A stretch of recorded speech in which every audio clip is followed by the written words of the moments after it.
Welcome back, I'm Ryan from Bluewood Gaming, and it's been a while since I made a video because I've been sick, as you can probably hear.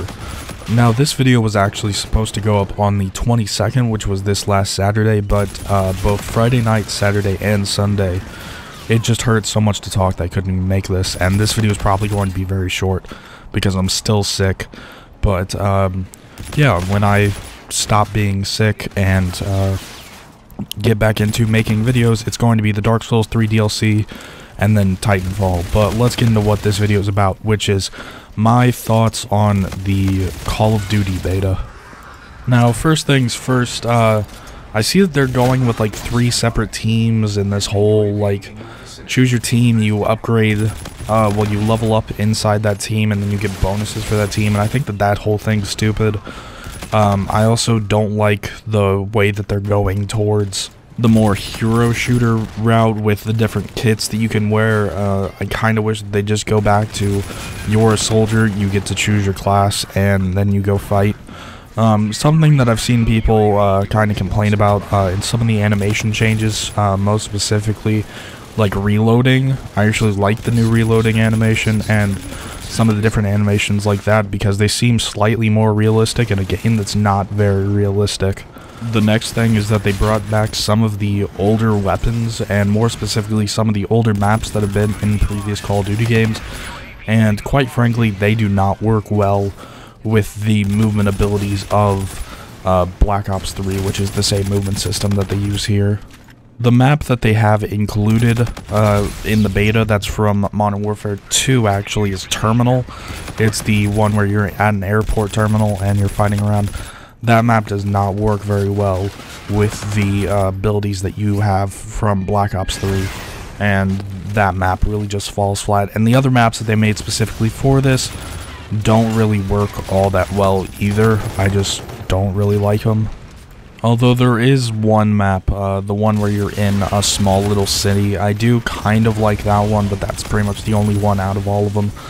Now, the major thing, let's just get on to the major thing that I think is going to bring Call of Duty down this year, is that both the big other shooters, which is Titanfall and Battlefield, both of those made some pretty big innovation this year, where Call of Duty just kind of did more of the same, and even more so this year because they brought back the same old maps from previous Call of Duties and some of the same old weapons from previous Call of Duties and the same old movement system from the last Call of Duty.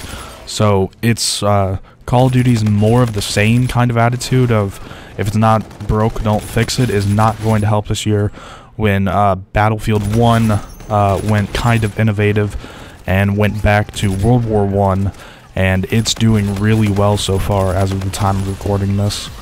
And then you have Titanfall, which has a movement system that is essentially just kind of Call of Duty's new modern movement system, but better and smoother. And then on top of that you add in mech combat, and it looks like they've improved greatly from their little mishap that was the original Titanfall, but it looks like Titanfall 2 is going to do very well this year. So just having 2 games that it's competing with that are doing very well, or it looks like it's doing very well. Titanfall 2 isn't out yet as of the time of recording this, but reviewers have gotten it and it's getting some pretty decent reviews. And I think that that's just going to bring Call of Duty down because it's doing more of the same in a year where the other big games are really pushing its limits and innovating in ways that they can. And I haven't even talked about half the things that I could talk about, but my medicine is kind of wearing off and it's becoming harder for me to speak. So I'm going to end the video off here. Remember, I'm Ryan from Bluewood Gaming. When I get back, I'm going to be playing the Dark Souls 3 DLC. It doesn't matter if it's later today or tomorrow or later this week. If that's what it takes. Whenever I get back, I will be playing the Dark Souls 3 DLC. So, yep, that's it for this video. I will see you guys in the next one.